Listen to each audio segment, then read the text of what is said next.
Good morning again, everyone. So we are in the middle of a sermon series, middle of January. We're on the third of our 4-week sermon series, and we're calling it Imperfect, talking about families that we are all a part of, family that we are a church family, families in the Bible, and exploring, families all around, and talking about how many of us are always on that quest to strive for perfection when it comes to, if not our own lives, oftentimes our families, or wanting to put forth a perfect image or picture of our family out into the world, and that maybe isn't usually how it really looks behind the scenes. I'm going to talk about a family today from the book of Genesis. We're going to go back to the beginning of the Bible, and it doesn't take us too many chapters before we get to find out about an individual named Abram and his wife Sarai. You probably remember them. They become Abraham and Sarah later on. They get a rebranding of sorts, and they have this sort of complicated life. They've been living with some kinfolk out sort of in the desert, kind of off by themselves. This is a part of a time in human history when the idea of having lots of children is an important thing for the survival, not just of your name and not just of your family line, but really about survival for extra hands to help, tending to the livestock, helping with crops, things of that nature. And one of the things that we find out about Abraham and Sarah is they are advanced in age by the time that we catch up with them. In fact, at the time of our story today, Abraham, we think, is probably about 85, 86, 87 years old. And it's just toward this latter portion of his life that his wife Sarah is once again grieving the fact that they have not been able to have children of their own. And so she comes up with this idea, and you may remember how this story goes. She says, I have a slave woman named Hagar, and if you and she have a child of your own, then at least your line will continue. You will have a child that you will be able to pass on the family name and the inheritance to, and our lineage will continue through you and through Hagar's child. So consider doing that. And Abraham sounds like he's a little reticent about the whole idea, but he gets on board with it, and he decides that this is something he's going to do. And so he and Hagar end up having a child, and they name the child Ishmael. Ishmael is a name that means God hears. Now, Ishmael then grows up. He is the only child that Abraham has, and as the child grows up, he becomes older and older, and he gets to about the age of 13. And at that point, we hear more about Sarah. Sarah has basically, from the moment that Hagar conceived this child with Abraham, been feeling very judged by this slave woman. She doesn't like the way that she looks at her. She doesn't like the way that she feels when she's around her. She resents the fact that she has said to her husband that he should have this child with her. And she is probably, jealous of what's going on. At this point in the story, some special messengers come and pay a visit to Abraham and Sarah. And they tell them that you will have children of your own. And we're not talking about Ishmael. We're talking about you will have a child of your own. And when you have that child, it will be a baby boy, and you will name him Isaac. So, as you may remember, there was a bit of shock about this because at this point now, Abraham is 99 years old. There was a giggle I heard just there. That was Sarah's response. So she was surprised by this. He was surprised by this. But 9 months later, sure enough, a baby boy is born. Isaac comes into the world, and the promise has been fulfilled. And Abraham is told that through these two boys, great generations will follow, and their descendants shall be as numerous as the stars, and they will be able to trace their ancestry back to Abraham. But even after the child Isaac is born, Sarah is still having problems with Hagar. She looks at the two boys playing together, and she's uncomfortable with the whole situation. She's been uneasy with it all along, and things have really reached a tipping point, and that's where we pick up today's story. So, from Genesis 21, I'll be starting reading in verse 8. The child, that is Isaac, grew and was weaned, And Abraham made a great feast on the day that Isaac was weaned. But Sarah saw the son of Hagar the Egyptian, whom she had borne to Abraham, playing with her son Isaac. So she said to Abraham, "Cast out this slave woman with her son, for the son of this slave woman shall not inherit along with my son Isaac." The matter was very distressing to Abraham on account of his son. But God said to Abraham, "Do not be distressed because of the boy and because of your slave woman. Whatever Sarah says to you, do as she tells you, for it is through Isaac that offspring shall be named for you. As for the son of the slave woman, I will make a nation of him also, because he is your offspring." So Abraham rose early in the morning and took bread and a skin of water and gave it to Hagar, putting it on her shoulder along with the child, and sent her away. And she departed and wandered about in the wilderness of Beersheba. When the water in the skin was gone, she cast the child under one of the bushes. Then she sat down and sat opposite him a good way off, about the distance of a bow shot. For she said, "Do not let me look upon the death of the child." And as she sat opposite him, she lifted up her voice and wept. And God heard the voice of the boy. And the angel of God called to Hagar from heaven and said to her, "What troubles you, Hagar? Do not be afraid, for God has heard the voice of the boy where he is. Come, lift up the boy and hold him fast with your hand, for I will make a great nation of him." Then God opened her eyes, and she saw a well of water. She went and filled the skin with water and gave the boy a drink. God was with the boy, and he grew up. He lived in the wilderness and became an expert with the bow. He lived in the wilderness of Paran, and his mother got a wife for him from the land of Egypt. The word of God for the people of God. Thanks be to God.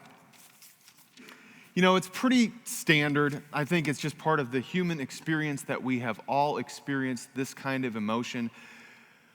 But it's fairly standard for us that when we experience something in our lives that feels new, brand new, unfamiliar, change, that our first impulse is to reject it. We say we don't want it. We say we don't like it. We say it isn't good. We say we didn't ask for it. And usually, even if things end up being different and we feel completely different about the circumstances, maybe days, weeks, years later, the next time change comes around, we're likely to see it in the same way. I don't want it. I didn't ask for this. It's not good. It's not for me. This is bad.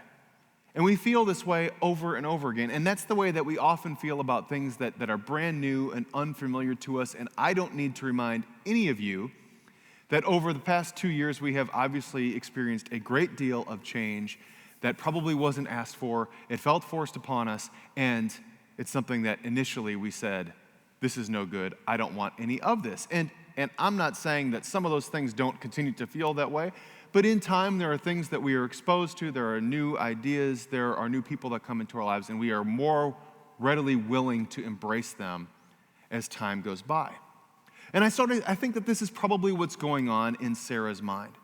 She doesn't like the idea of what's taking place in her life. She doesn't like that now that she has a child of her own, that he is still interacting with this child from a former part of her life, an old decision that she made a long time ago, and one that continues to linger and cause problems for her. I think Sarah very much falls into that category that many of us find ourselves in when we are introduced to new things, which is, okay, fine, I'll tolerate it, but I'm not going to like it. Or, I guess I can live with it, but I'm not going to fully accept it or say that it's okay with me. We find ourselves in that kind of situation a lot, and that's where I think Sarah's mindset is at. Think about what's happened in this story. She's desperate with her husband. She knows that they want to have a child. She can't have a child with him, so she encourages him to have a child with the slave woman. And as soon as the woman conceives, Sarah regrets what she said she thought he should do. She feels uneasy about it. She feels judged by her. She feels looked down at by her. Now, we don't even know what's actually happening, but that's the perception of Sarah. She's treating me differently. I don't like the way when I see the two of you together. You have a bond now with this woman that you didn't have before. She was my slave and sort of knew her place, and now all of a sudden the roles are a little bit confused and the waters are a little muddied. You can see how this could happen. She's just not okay with this whole thing. Then the child grows up, it's a boy, the boy has a name, God says, I have a special purpose for this child, and it just adds to the drama. We have a deeply conflicted family situation going on in this story, and this is already not the first one in the Bible, and we're only, 17 chapters into the Bible at this point. It speaks to the human experience. It speaks to all of our emotions. And we don't know exactly what happened, but Sarah can't handle it anymore once Isaac is born. She sees the 13-year-old boy playing with the newborn boy. What kind of playing was it? Was he a little rough? Did it seem like the older child was sort of asserting his authority over the older child? I'm the firstborn, I'm the bigger, I'm the stronger, I'm the tougher. I'm older than you, so I get to call the shots. Was it tender? Was it loving? Did he enjoy having a little brother? We don't know, but all that we know is that Sarah says, we can't handle this anymore. This child is muscling in on my child's inheritance. It's confusing the situation and the family dynamics. And I don't see any way around this except for she's got to go and she's got to take the boy with her. They got to get out of here. Now, it seems harsh. It doesn't seem harsh, it is harsh. It's kind of a brutal story, really. And yet we understand because we have been in her shoes to experience those same kinds of emotions that she's experiencing, because we know what jealousy feels like. We know what frustration, we know what judgment, we know what confusion, animosity, all of that. We know what those feelings are. So there's something familiar about this story. But maybe what's even more telling and what's more familiar is that this is a dysfunctional family. This is a family that does not live up to anybody's ideals of what is perfect and what is good and what a family model should look like. And there's a lot of talk in the world right now and much talk in Christian circles about what traditional families look like, and this being lifted up as this is the model of the idealized family. And yet the funny thing about that to me is that when we look to biblical examples of family, time and time again, what we don't see is something that is traditional, but rather we see something that looks problematic or challenging or dysfunctional even. I mean, think about what we've had so far. We've had Adam and Eve, they've been expelled from the garden. We've had Cain and Abel, there's a murder that takes place among siblings. We fast forward a few more chapters, and now we have a man who has children by two different women, and the one says the other one has to go because they don't want to live as the step family together. And oh my gosh, this is in the Bible. So this is the situation we're dealing with. And this is one of the reasons why I wanted to highlight in this series that if you are striving and falling short of the idealized version of what family should look like, you are not alone. You have thousands of years of human history and a great deal of evidence in the Bible that would suggest that the atypical family is far more typical than the traditional family that you have put on a pedestal. So, as I said in week 1, I'll remind you again today, cut yourself a little slack when it comes to thinking about what the perfect family should look like. If you think that your family uniquely has problems of its own that is not shared by somebody else, you're flat out wrong. And we have an entire scripture volume to prove it to you. The first week we talked about how Mary and Joseph lost Jesus as a child, as an adolescent, for 72 hours. Then Jesus was raised in a step family if he had siblings that were biologically Mary and Joseph's. Then we heard last week about the story of John the Baptist, also born of miraculous and mysterious circumstances, came into a kind of a dysfunctional family where his dad was mute and they weren't communicating well with mom. Then John goes off and he eats bugs and he wears crazy clothes and he lives reclusively by the waters, and later he's beheaded. So that's quite a family story. And here we go way back to the beginning of the Bible, to Genesis, and we find this story of Abraham, Hagar, Sarah, Ishmael, and Isaac, and it's far from the white picket fence, traditional family, suburbia kind of existence that we think this is what family looks like. Because God often has a very different idea. And the funny thing to me is that when we look at these stories in the Bible of all these imperfect, flawed, dysfunctional, fractured families, these are the people that God time and time again singles out and says, I am going to be especially close to that family. I am going to bless that family. I am going to call that family cherished, beloved, and I will not forget them. I will hold those people especially close. Here's a quote that I came across recently from the renowned Old Testament scholar Terence Fretheim. He says this about this passage. In this story, the people of God should recognize and rejoice that God's saving acts are not confined to their own community. God's acts of deliverance occur out and about in the seemingly God-forsaken corners of the world, even among those who may be explicitly excluded from, quote, people of God, end quote. Here we see God at work among the outcasts, the refugees of the world, who fill our world now as much as they did then. I mean, I think he's pointing out what we probably know to be true and yet forget often, which is that the people that are often pushed to the margins or said are the others are the ones that God says, no, those are very much the ones who are a part of the family. They are a part of society. They are a part of this larger family because they are part of my creation. They are my children too. And as much as people of faith often want to say, we are the true ones, we are the true believers, we are the true redeemed, we are the ones who are the true favored ones of God, biblical evidence would suggest otherwise. It's not that they're not a part of the family, it's that the others are part of the family too. And it just really reframes the idea of what it means to be a part of the family of God. It's a different way of understanding things. And it takes often people who have been cast out from communities of faith, from families, from friend groups, for being other, and it puts them back at the center of the story as favored, as loved, and as blessed. So just take, for example, what happens now with Ishmael. Ishmael grows up. He likes to be an outdoorsy kind of guy. He's good with the bow. He likes to hunt. He likes to be kind of a burly guy, kind of a testosterone-y kind of guy. This is Ishmael. This is sort of his MO. This is how he is in the world.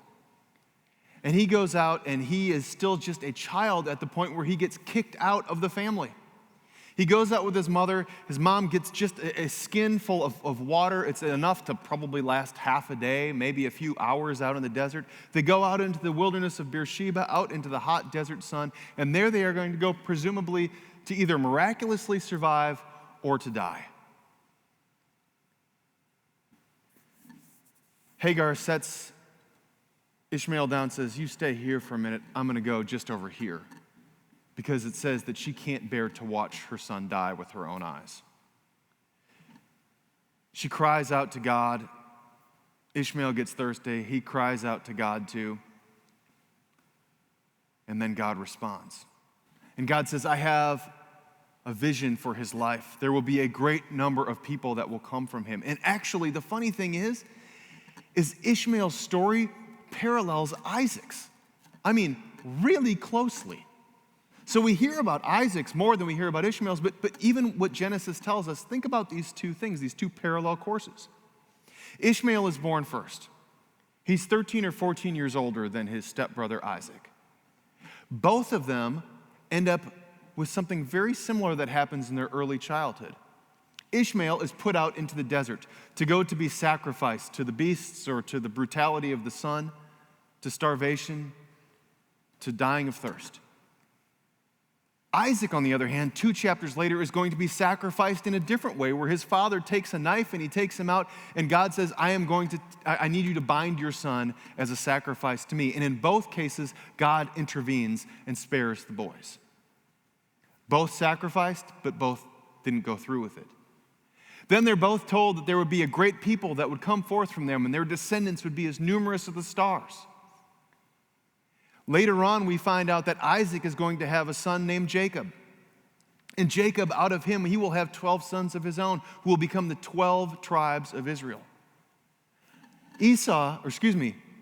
On the other hand, we know that Ishmael is going to go and have 12 sons of his own who will be called his 12 princes.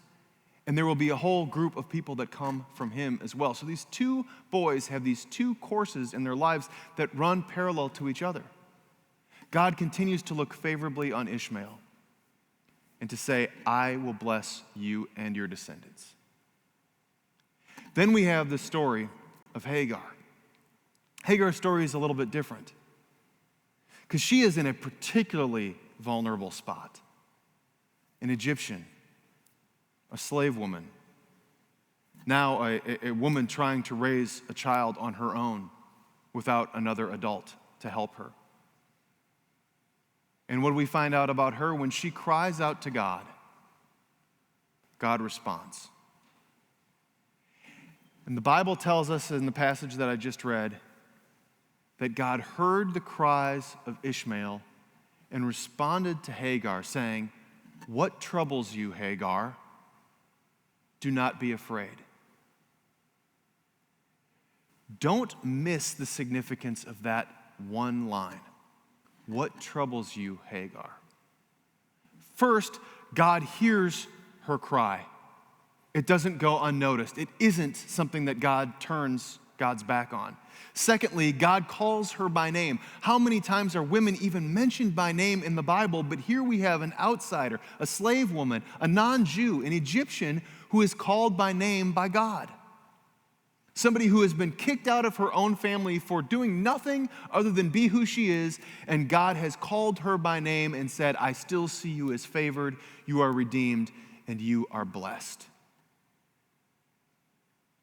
Hagar's story is one that has resonated with so many people who have felt marginalized throughout the centuries. In a biblical commentary recently, I came across this quote by Phyllis Tribble, and we have that now. I'm going to read that real quickly. Most especially, all sorts of rejected women find their stories in Hagar. She is the faithful maid exploited, the black woman used by the male and abused by the female of the ruling class, the surrogate mother, the resident alien without legal recourse, the other woman, the runaway youth, the religious fleeing from affliction, the pregnant young woman alone, the expelled wife, the divorced mother with child, the shopping bag lady carrying bread and water, the homeless woman, the indigent relying on the handouts from the power structures, the welfare mother, and the self-effacing female whose identity shrinks in service to others. So the question is, if God responded by hearing her cries, by calling her by name, and by telling her to lift her eyes to see the well of the oasis before her, how are we going to continue in that tradition as the church? How do we see the Hagars of this world and the Ishmaels who have been rejected, who have been cast out, and yet are no less a part of the family of God, as we see evidence of time and time again in the scriptures? And I, for one, stand before you today deeply grateful that I am a part of a congregation, a community of believers who have said we make it a priority to try to see the Hagars of the world around us. We welcome our arms widely and say that if you have felt unwelcomed or rejected by anywhere else in the world, you are welcomed here, regardless of what your family looks like. You are welcome in this place. We accept the idea that this church is meant to look a whole lot more like the world outside these walls than the idealized version of what a traditional family should look like. and these falsehoods that have been taught to us. And instead, we look like the world around us, representing different colors, different backgrounds, different beings. And we represent the larger tapestry of God's creation in this place. And that's something that I don't take for granted and that I'm profoundly grateful for. I'm grateful that when we see and we hear needs in the world around us, that we don't just throw up our hands and say, well, they're not ours, so it's not our problem. But we say, how can we help? How can we serve? How can we love? And how can we include? And that's something I am deeply grateful for.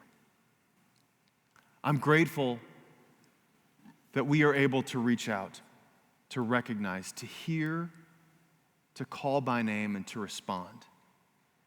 And when we do, we welcome them into the oasis, the sanctuary of this place, saying, you are welcomed here. Are we perfect at it? Of course not. We have a long ways to go. But our commitment is in the right place. Our hearts are in the right place. And by God's grace, we will continue to strive to make good on this commitment, to reaching out, to strengthen families, and whatever family looks like, to welcome them into this place and to grow closer to one another and deeper in our relationship to Jesus Christ as we seek to make, grow, strengthen, and equip disciples of Jesus Christ for the transformation of the world. I'm grateful for that, and I'm grateful to be a part of the Grace family, the imperfect, complicated, messy, but beautiful family of God.